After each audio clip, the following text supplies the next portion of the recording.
Kita akan membuat bumbu kacangnya ya. Saya di sini membuat banyak biar tinggal ngeluarin aja dari kulkas ya. Setengah kilo kacang udah kita oseng, kemudian gula secukupnya, air asam jawa, cabai dan bawang putih, kemudian gula putih, garam dan kaldu jamur.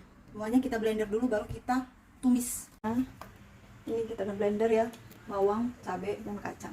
Meletup, kita mulai masukkan air asam jawa, kemudian garam, kaldu jamur dan gula putih ya. 3 sendok atau 4 sendok boleh, tergantung. Kaldu jamurnya 1 sendok makan ya.